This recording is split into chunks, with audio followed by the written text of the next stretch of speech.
পুরো এলাকাবাসী তাদের বিরুদ্ধে এটা আপনাকে জব্দ করছেন, চাইনিজ টোল জব্দ করা হয়েছে। চাইনিজ টোল কি জব্দ করা হয়েছে? ধারালো যে দেশীয় অস্ত্র না চাইনিজ টোল কি জব্দ করা হয়েছে? না রেখে কিভাবে যায় প্রয়োজনীয় ব্যবস্থা নিচ্ছি।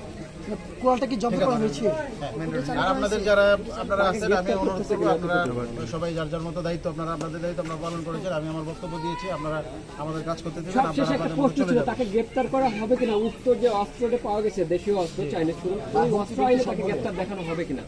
আমরা এটা খতিয়ে দেখছি, এটা মানে আমাদের যে অস্ত্র আইন আছে অস্ত্র আইনের আওতার মধ্যে পড়ে কিনা। যদি আওতার মধ্যে পড়ে আমরা ইতিপূর্বে দেখেছি চাইনিজ টোল সুইচ গিয়ার সহ একাধিক মামলা রুজু হতে বিভিন্ন পর্যায়ে বিভিন্ন থানায়, কিন্তু এই ক্ষেত্রে আপনি খতিয়ে দেখবেন এটা বলছেন। বিভিন্ন ধরনের ইস্যু এটার সাথে জড়িত থাকে।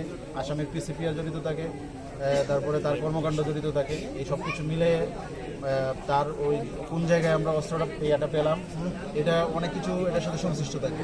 এই সংশ্লিষ্টতার ভিত্তিতে আমরা এই ধরনের ব্যবস্থা নিয়ে থাকি। কিন্তু তার একটা অফিস, এখানে তার একটা ওই পাশে একটা অটো গ্যারেজ আছে, এই সব কিছু বিবেচনা করে আমরা।